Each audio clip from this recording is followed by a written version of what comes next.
नमस्कार, मेरा नाम डॉक्टर सुवर्चला है। जीवा फर्टिलिटी सेंटर्स में साइंटिफिक डायरेक्टर हूँ। एक बहुत कॉमन प्रश्न जो आईवीएफ कराने के बाद कपल्स पूछते हैं, डॉक्टर हमारा प्रेगनेंसी टेस्ट हम कब कर सकते हैं। ये बहुत इंपॉर्टेंट क्वेश्चन है, लेकिन बहुत सारे कपल्स बहुत एंक्शियस फील करते हैं और जल्दी मत चेक कीजिए क्योंकि कुछ कंफ्यूजन हो सकता है और अननेसेसरी स्ट्रेस भी हो सकता है। इसलिए आज जानने की कोशिश करते हैं कि राइट टाइम क्या है टेस्ट करने के लिए और टेस्टिंग जल्दी करने क्या अच्छा आइडिया है या नहीं। सबसे पहले तो एम्ब्रियो ट्रांसफर के बाद क्या होता है देखते हैं। जैसे एम्ब्रियो अंदर डाला जाता है, एक बहुत डेलिकेट प्रोसेस शुरू होता है। अगर एम्ब्रियो चिपक गया यूट्राइन लाइनिंग पे तो एक हार्मोन को रिलीज करता है जिसका नाम है HCG, प्रेगनेंसी हार्मोन है, ह्यूमन कोरियोनिक गोनाडोट्रोपिन। बट बहुत इंपॉर्टेंट बात तो ये है कि इम्प्लांटेशन होने के कुछ दिनों के बाद ही HCG आपके बॉडी के ब्लड लेवल्स में या यूरिन लेवल में दिखना शुरू होता है। प्रेगनेंसी टेस्ट अगर आप बहुत जल्दी करोगे तो रिजल्ट शायद बहुत जल्दी लेने की कोशिश कर रहे हो। इम्प्लांटेशन तभी हुआ होगा शायद HCG बिल्डअप नहीं हुआ होगा और आपने गलत टाइम पे टेस्ट कर लिया होगा।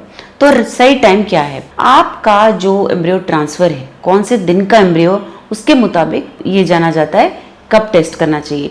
डे 3 एम्ब्रियो था या डे 5 जिसे ब्लास्टोसिस्ट भी कहते हैं वो था। अगर डे 3 एम्ब्रियो रहा तो ब्लड टेस्ट बीटा HCG जिसका नाम है वो यूजुअली 14 दिन के बाद किया जाता है। और अगर डे 5 एम्ब्रियो ट्रांसफर है तो 10 से 12 दिन ट्रांसफर के बाद ये टेस्ट किया जाता है।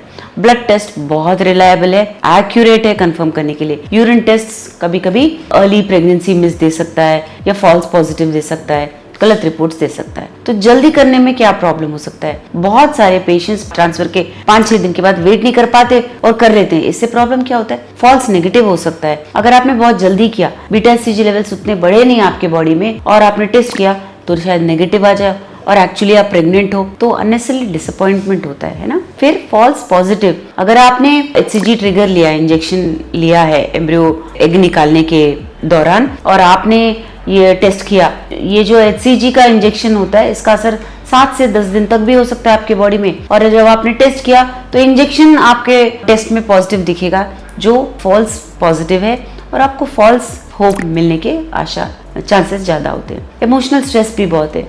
अगर आपका लाइन क्लियर नहीं है, अनक्लियर है, बहुत कंफ्यूजन हो सकता है, एंक्शियस हो सकते हो और करेक्ट टाइम ना होने की वजह से क्लियर रिलायबल रिजल्ट नहीं होने के चांसेस होते हैं। अब इम्प्लांटेशन भी कभी कभी अलग अलग टाइम में होता है। कभी कभी कुछ एम्ब्रियोज डे 6 पे, कभी डे 9 या डे 10 पे भी हो सकते हैं ट्रांसफर के बाद। अगर आप बहुत जल्दी टेस्ट करते हो तो इम्प्लांटेशन तभी हुआ हो और नेगेटिव आया आपका। इसीलिए बेस्ट टाइम क्या है? मोस्ट एक्यूरेट मेथड तो बीटा HCG है जो मैंने कहा आपको कि 12 से 14 दिन एम्ब्रियो ट्रांसफर के बाद करना चाहिए। पॉजिटिव अगर है तो 2 से 3 दिन के बाद रिपीट कीजिए। HCG डबल होता है नॉर्मली 2 से 3 दिन के बाद। इससे प्रेगनेंसी कंफर्म भी होता है और प्रोग्रेस ठीक से हो रहा है या नहीं पता लगा सकते हैं। फर्स्ट स्कैन के बाद ही ऑफ कोर्स ये कंफर्मेशन होता है।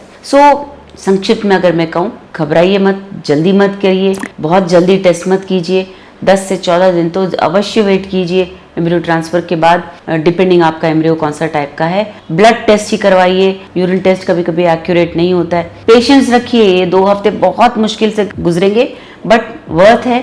वेट कीजिए क्योंकि रिजल्ट आपका एक्यूरेट रहेगा, क्लियर आंसर्स मिलेंगे और आपको अननेसेसरली इमोशनल स्ट्रेस से आप अपने आप को बचा पाओगे। इसके बारे में और जानकारी के लिए अवश्य जीवा फर्टिलिटी सेंटर्स आए। धन्यवाद।